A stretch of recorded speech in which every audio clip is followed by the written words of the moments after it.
大家好，我是扫地僧。《富爸爸穷爸爸》这本书告诉我们，要达到财富自由，就要从员工和自雇人士过渡成企业家和投资者的境界。而今天这部影片，我将会告诉大家如何过渡成一个企业家，从自己动手动脚的去干，变成别人为你干。首先，大家要知道一个概念啊，不管你是员工还是自雇人士，你赚的是主动收入。这样坦白说，是永远无法实现财富自由的。因为你要为钱工作，手停口停。其实很多老板都只是停留在自雇人士的层次，什么意思呢？就是当他们离开他们的企业1年，他们的企业就倒闭了，这就证明了他们只停留在自雇人士的层次。这跟他们的企业规模没有关系，他们可能1年可以做1个亿、5个亿，甚至10个亿。但是只要这个公司完全是靠你在运营赚钱的，都是自雇人士。就好像很多的大明星一样，他们虽然团队非常的大，但他们赚的也是主动收入。一旦他们本人出现什么丑闻，然后没人敢找他本人合作，他的公司很可能就得马上解散了。这些自雇人士是非常辛苦的，可以这样讲，是整个公司里面最忙和最累的那个人。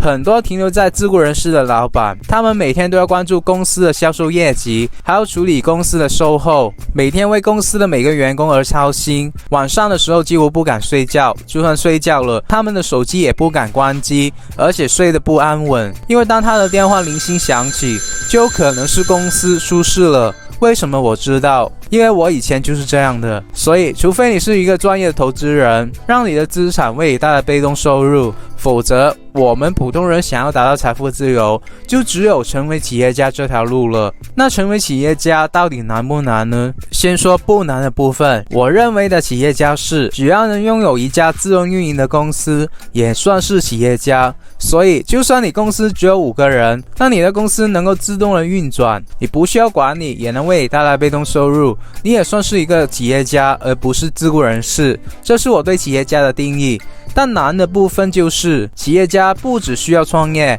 更重要的是建立起一个强悍的团队，让牛人为你赚钱。这里面就牵扯到很多传统的智慧，比如之前提到的帝皇术。今天我想完整的分享一下，我们普通人该如何打造一家自动运营的公司。这里面包含了我对帝皇术的理解，以及我本人很多的亲身经历。当中有些话很多人都可能接受不了，因为这会颠覆了你的价值观，但相信我，我也是为大家好，才毫无保留的分享给大家。但开始之前，我还是强调一下，这个频道是专门培养企业家、资本家、有钱人的。如果你想免费的获得这方面的资讯，你可以考虑订阅我的频道，然后打开小铃铛。我真心的祝福为这部影片点赞的兄弟姐妹们早日达到财富自由。如果这部影片对你有用，也希望大家可以无私的把影片分享出去。好了，话不多说，我们直接上干货吧。首先，大家要知道一个概念，打造自动运营的公司的核心关键，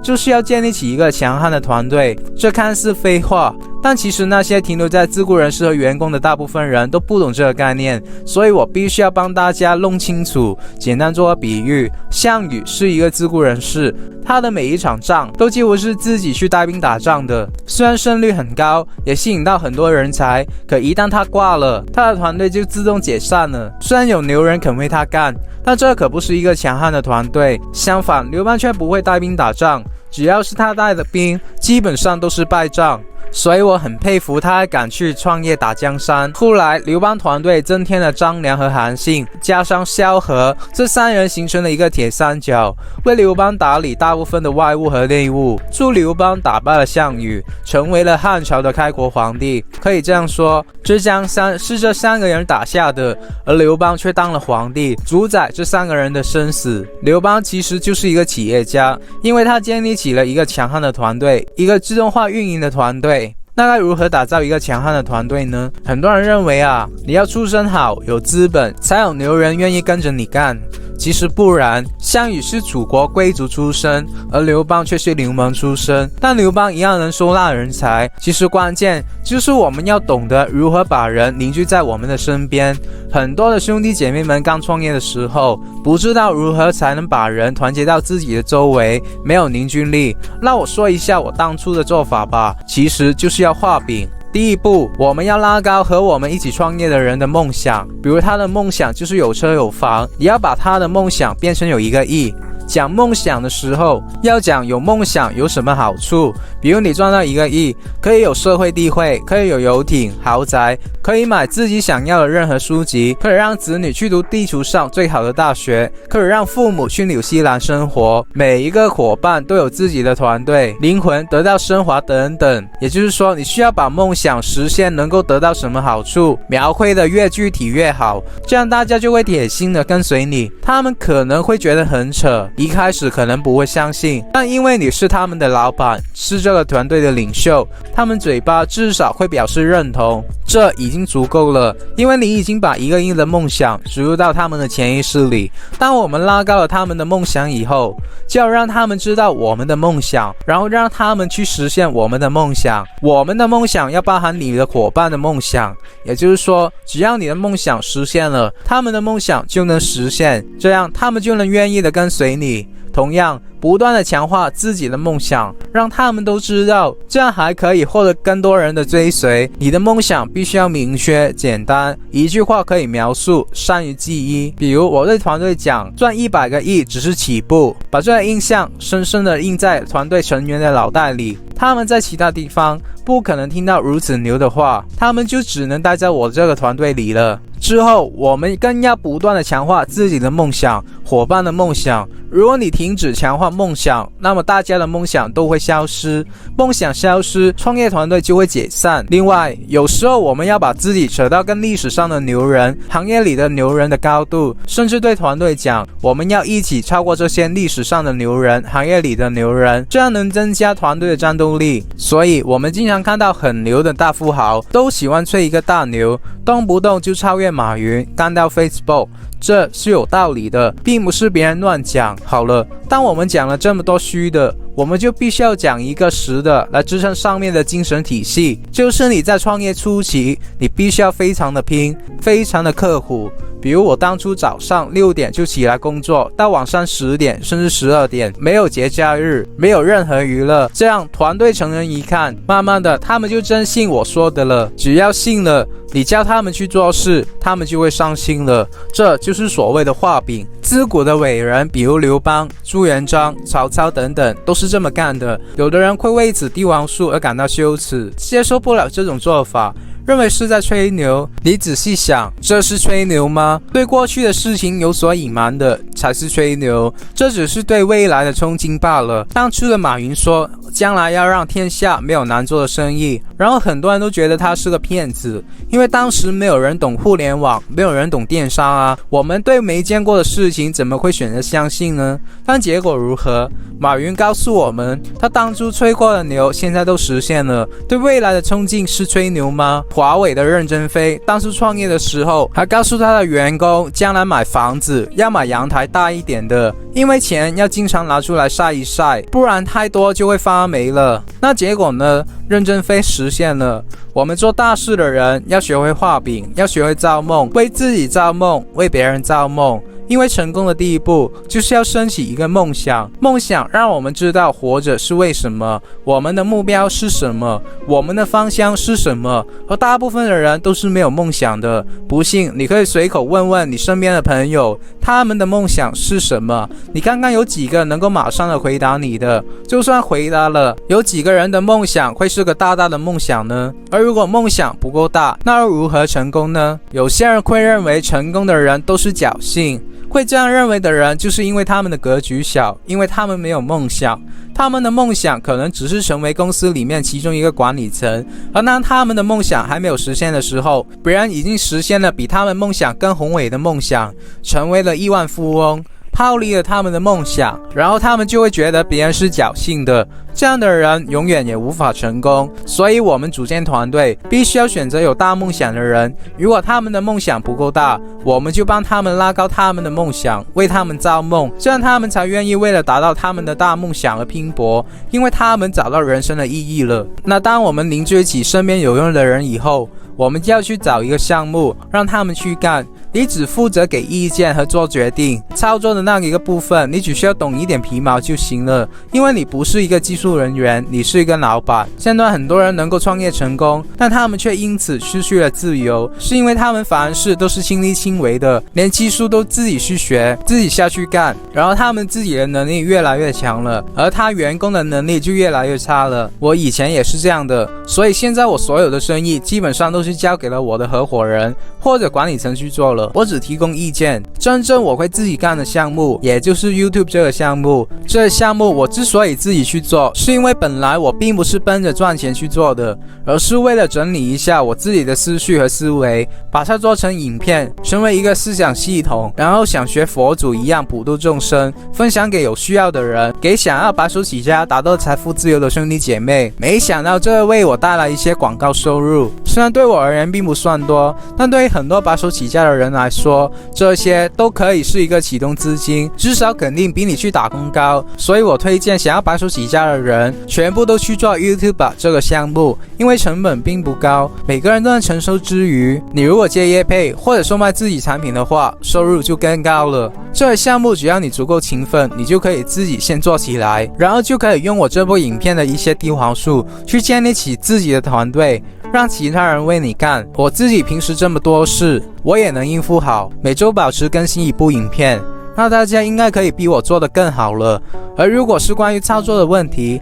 大家可以点进去我影片描述栏上的链接，里面有一个课程我非常推荐给大家，因为我也是靠里面的知识去操作的，非常适合从零开始的各位。 YouTube 创业是我唯一推荐给大家的创业项目，因为其他的适合我，但未必适合你。而自媒体不一样，除了可以顺应着移动互联网的大趋势，而且还因为是创作行业，不怕将来被人工智能所替代。所以有兴趣的各位可以用链接里最优惠的价格参加。其实我们创业家要让自己的伙伴知道为什么我们当老板要习惯性的分享自己的观点、经验和知识给员工，这样员工就知道老板在想什么，方向是什么。现在的人文化水平越来越高了，要让员工知道为什么干，而不仅仅是简单的工作，这样员工才有主人翁的精神，工作效率和质量才能提升。创业并非都要做大事，我们人类需要解决的小事很多，你就选择一件小事来解决。很多时候我们认为的小事，对别人来说就非常重要，是个大事，而且做小事的成功率很大。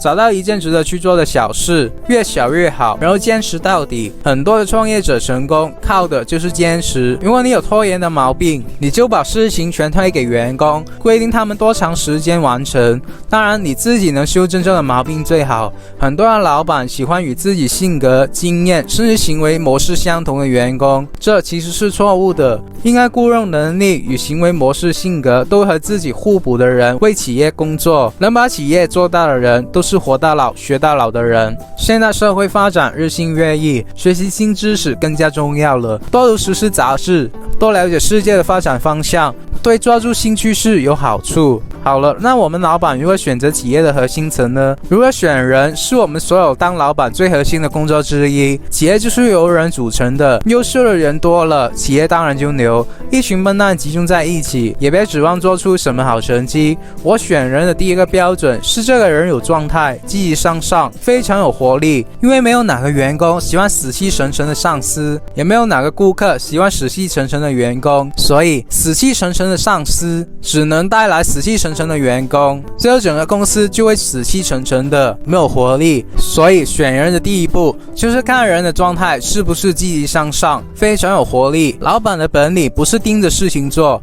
而是调整自己的状态，把控管理层的状态。企业管理层的状态好了，业绩自然就会好。那选人的第一个标准就是，当我们与这个人聊天，我们要看这个人是喜欢讲理论，还是喜欢讲简单干脆实用的话。能做事的人说话是直接奔着具体操作执行的方向去的，越是不重用的人越喜欢谈理论，半天都落不到实处。为什么他落不到实处呢？就是因为他不会，会的人只需要简单说两句，大家都知道怎么做了，不会的人才扯出很多理论掩饰他的无知。而选人的第三个标准是，我们要看这个人是关注企业的优点还是关注企业的缺点，然后我们要选择那些关注优点的人。因为一个企业能够发展好，不是因为他天天都在修正自己的缺点，讨论自己的缺点，而是他在不断的优化自己的优点，琢磨自己的优势。企业的利润都是优势发挥的结果。我这个人为什么能够带团队，能够做项目，能够赚点小钱？因为我知道我的优势就是读书和改变人的思想，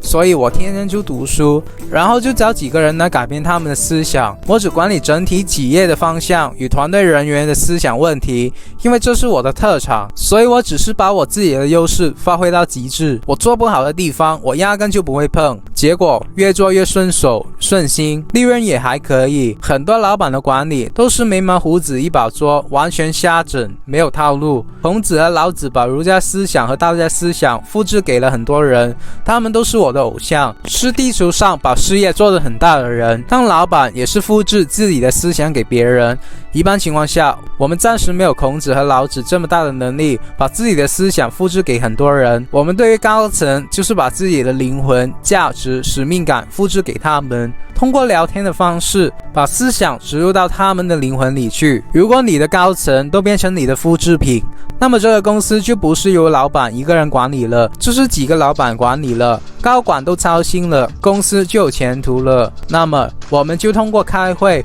通过制定公司的规章制度，传播我们的价值观、使命，至少要让企业中层都理解老板的思想的核心点。对于公司的基层，这是公司的执行层，我们完全没有必要跟基层员工讲思想的问题，我们只是要让他们知道我们公司生产什么产品，做什么服务就行了，然后就让他们不断的卖产品就行了。对基层员工完全没有必要考核他们对老板公司的思想理解多少，我们只要他们不断的按照公司的规定行动就行了。而其实我发现，不知道是不是受到影视剧的影响，很多刚出来创业的老板都有一些选人的误区。我问过很多老板，他们说选人要忠诚，要有道德素质，要有能力，其实这都是误区。首先说忠诚，一个人是不可能对你的企业忠诚的，他凭什么要忠诚于你？我们可以扪心自问一下，你会忠诚于谁？人还不都是为了自己，钱多就跟你混，钱少就跳槽。另外，关于选择有道德的人，其实很多人压根没有搞清楚什么是道德。我以前大学就曾在一家金融公司实习，那家公司的其中一个员工就经常出去给客户吹，说他们的产品是全国第一。真的是第一吗？可能他自己都不清楚。我甚至看见他跑业务的时候，偷偷的把竞争对手的宣传手册拿出去扔了，只留下我们的宣传册。结果就是他这种不道德的人业绩最好，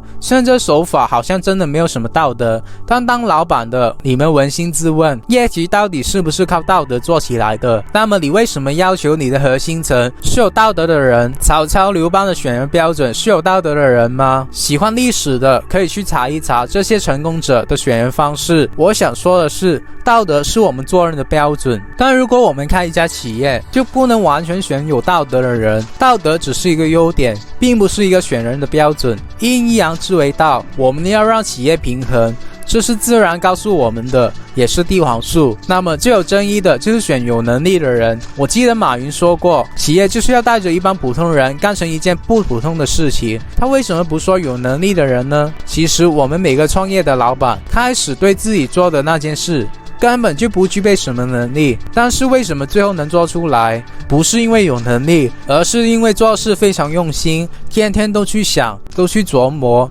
这个事情慢慢就成了。所以不是选有能力的人，而是选上心的人，选用心的人。所以我帮大家整理一下，我们要成为企业家要做的第一件事，就是凝聚起身边的人。然后第二件事，就是找到一个创业项目，最好是没有什么成本的，比如 YouTube 创业。之后第三件事，就是从你凝聚起来的那些人里，选出企业的核心层，让他们为你赚钱。好了，有什么问题可以给我留言，只要你们能在我今天说的内容里面找到一两句话是有用的，能够帮助自己的人生过得好一些，我就心满意足了。那么如果你不想错过任何关于成为富人、企业家、投资家、达到财富自由的免费信息，我还是呼吁你订阅我的频道，然后打开小铃铛，然后无私的把影片分享出去。我真心的祝福为这部影片点赞的兄弟姐妹们早日达到财富自由。好了，我们下个礼拜不见不散，拜。